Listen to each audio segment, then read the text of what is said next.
Well, US President Donald Trump, who ordered the dispatch of an aircraft carrier group to the Middle East, has now struck a hopeful tone on whether a deal can be reached with Tehran, with Iranian state media reporting that the president has ordered the start of nuclear talks with the US. Well, for more, we can cross to France 24's Reza Sayah in Tehran. Reza, what's been the reaction there to reports that negotiations are now a real possibility? Yeah, but what an intense 48 hours for Iran and its population. 48 hours ago, they were holding their collective breath, bracing for war as they heard news reports and headlines that a U.S. attack against Iran was imminent.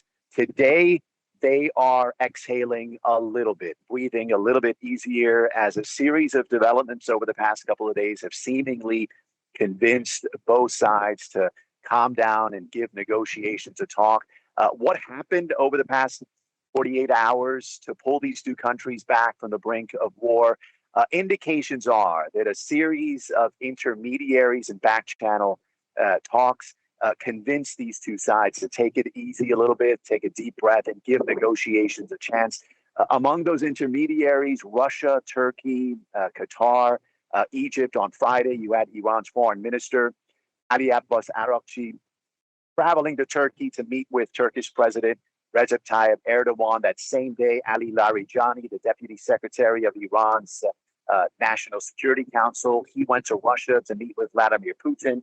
Masoud Pezeshkian, the president of Iran, was on the phone. The first indication that talks were a possibility came with a tweet on Friday, Ali Larijani saying that despite all that talk of war, that the structure of negotiations were being considered. And now, today, Iran's president, state media, the foreign ministry confirming that both sides are exploring the framework of indirect negotiations. When that happens, how that happens, where that happens, we'll let you know as soon as we find out.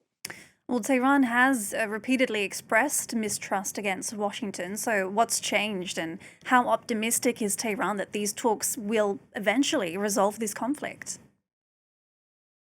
I think they're cautiously optimistic, but the mistrust has not gone away. You talk to Iranian officials here, they'll tell you they haven't trusted Washington for 47 years since the revolution. Iranian officials, the government here believes that the U.S.'s presence here and all their military interventions, all their wars were based on lies and deceit. So what changed this time? Perhaps both sides are considering some concessions, and perhaps both sides are considering the very real catastrophic risks of a military confrontation. Remember, Iran has a struggling economy. You have a cynical, jaded population that just witnessed the bloody crackdown against protesters. Can Iran absorb a U.S. attack? And then consider the potential costs for the U.S. If the U.S. attacks, Iran can hit back. They can hit back and target U.S. allies in the region, U.S. troops in the region. They can cut off the Strait of Hormuz, where you have 20% of the region's oil traveling through.